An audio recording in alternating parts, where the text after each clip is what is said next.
Hello friends, मोटापा, diabetes, blood pressure, heart disease आज की ज्वलन समस्या और इस पे बहुत सारी स्टडीज़ की गई है। तो क्या कुछ समय पे खाने से भी डायबिटीज़ और मोटापे पे कुछ असर होता है क्या?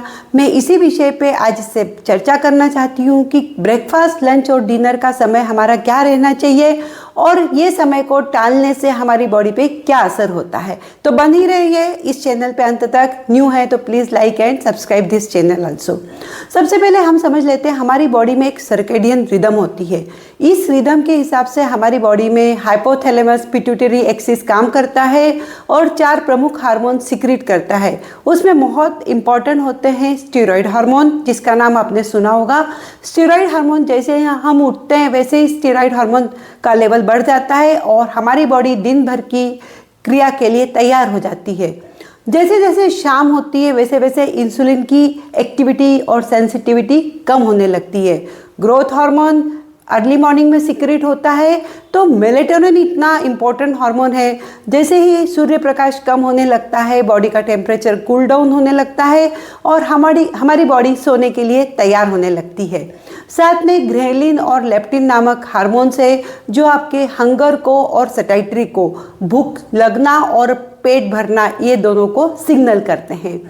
तो आजकल साइंटिस्ट ने जितनी भी स्टडीज़ की है वज़न को कम करने के लिए, उसमें क्या कम खाना चाहिए, कार्बोहाइड्रेट कम खाना चाहिए, तेल घी कम खाना चाहिए और तो राइस रोटी कम खा के वज़न कम करके कैलोरीज कम करने पे स्टडीज़ की गई है। लेकिन रिसेंट ईयर्स में सर्केडियन रिदम और उसका खाने का क्या समय होना चाहिए, इस पे भी बहुत स्टडी हो रही है। जैसे कि चूहों को देखा गया सबसे पहले, तो चूहे यूजुअली रात को ही खाना खाते हैं और जब इनका खाने का समय बदल के दिन में कर दिया गया तो इनका डेफिनेट वजन बढ़ने लग गया। एनिमल्स की ऐसी हालत होती है कि जब उन्हें शिकार मिला तो वो पेट भर के खाना खा लेंगे और नहीं तो काफ़ी दिनों तक भूखे रह जाएंगे, कीटोसिस में चले जाएंगे।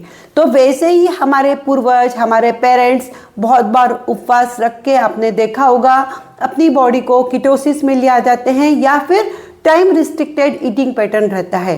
टीआरई मतलब सवेरे उठेंगे तो स्नान करके पूजा पाठ करके सवेरे 8 बजे उनका ब्रेकफास्ट होगा, तो दोपहर को 12 से 1 के बीच में वो खाना खा लेंगे और शाम को सूर्यास्त के पहले डिनर हो जाता है। तो ये जो पुरानी प्रथा है इसके पीछे कुछ साइंटिफिक एविडेंस है क्या?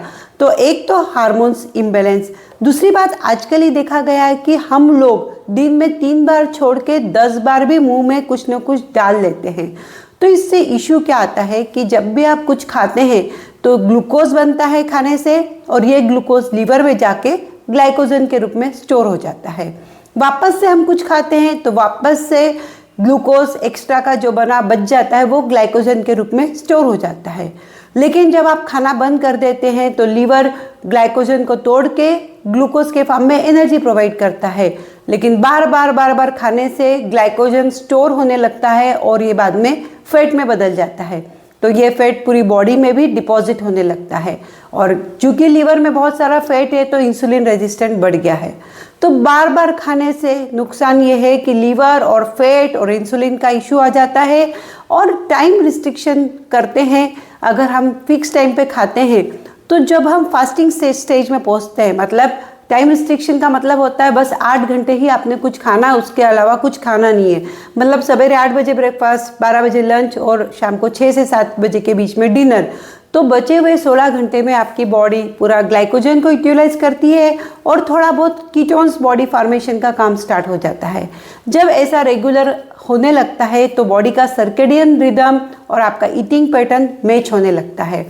लेकिन अगर कुछ लोग बोलेंगे कि इसकी कंपैरिजन हम कीटो डाइट से करें या पूरा फास्टिंग स्टेज में करें, तो ज़्यादा फास्टिंग रहने से अल्टीमेटली आपका लीन बॉडी मास या फिर बॉडी का मसल मास भी लॉस होने लगता है।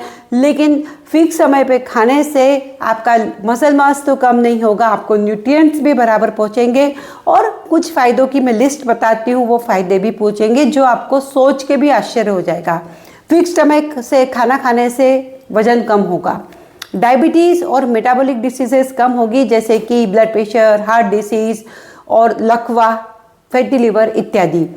इन्फ्लेमेटरी डिसऑर्डर कम होंगे, उसमें रूमेटॉइड आर्थराइटिस जैसे गठिया रोग भी शामिल है।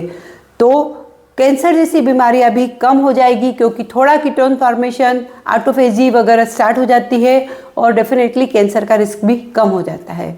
और तो और अलर्टनेस भी हो जाती है, और ये देखा गया है कि पर्सन भी खुद बोलते हैं कि हमें अच्छा फील होता है। बहुत बार इस चीज़ की स्टडी करना तो काफ़ी डिफ़िकल्ट है, परंतु टाइम रिस्ट्रिक्टेड ईटिंग, मतलब कि फिक्स टाइम पे खाना और कैलोरीज कम खाना, ये बहुत इंपॉर्टेंट तत्व है। हम ये भी नोटिस करते हैं कि जब हम टाइम रिस्ट्रिक्टेड पैटर्न में आ जाते हैं तो बहुत बार जो पार्टीज़ का खाना होता है, स्नैक्स होता है, मंचिंग होता है, उसे पर्सन को अवॉइड करना पड़ता है। बहुत बार लोग टाइम रिस्ट्रिक्टेड ईटिंग से बाहर आ जाते हैं क्योंकि सोशल इन्वायरमेंट का प्रेशर रहता है। लेकिन अगर एक बार आपसे ब्रेकअप हो जाए तो वापस से अगर आप टीआरई मतलब फिक्स समय पे भोजन करना स्टार्ट कर देंगे तो इसके आने वाले समय में फ़ायदे ही फ़ायदे होंगे। तो मैं चाहती हूँ कि हम आज से ही हमारा ईटिंग पैटर्न बदलने की थोड़ी बहुत कोशिश करें। कुछ घंटे इधर उधर चलेगा, लेकिन एक तो ईटिंग पैटर्न बदलना है और क्या खाना है इस पे ध्यान देना है, और कम खाना है इस पे ध्यान देना है। ये इम्पॉर्टेंट तत्व है जिससे वजन कम होने में मदद मिलेगी। और खाना प्लान करने के पहले जैसे आप वीक प्लान करते हैं, हफ्ते भर के काम प्लान करते हैं, वैसे ही क्यों ना हफ्ते भर में आपने दिन भर में क्या क्या खाना है वो भी प्लानिंग कर ले, तो डेफिनेटली आपका बॉडी ऑलरेडी अलर्ट रहेगी कि मुझे ये इतने बजे ये खाना है, मतलब मैं दूसरी चीज़ें खाने नहीं वाला हूँ। और इन सब चीज़ों से, माइंडफुल ईटिंग से वेट रिडक्शन में बहुत ज़्यादा मदद मिलेगी। Thank you so much.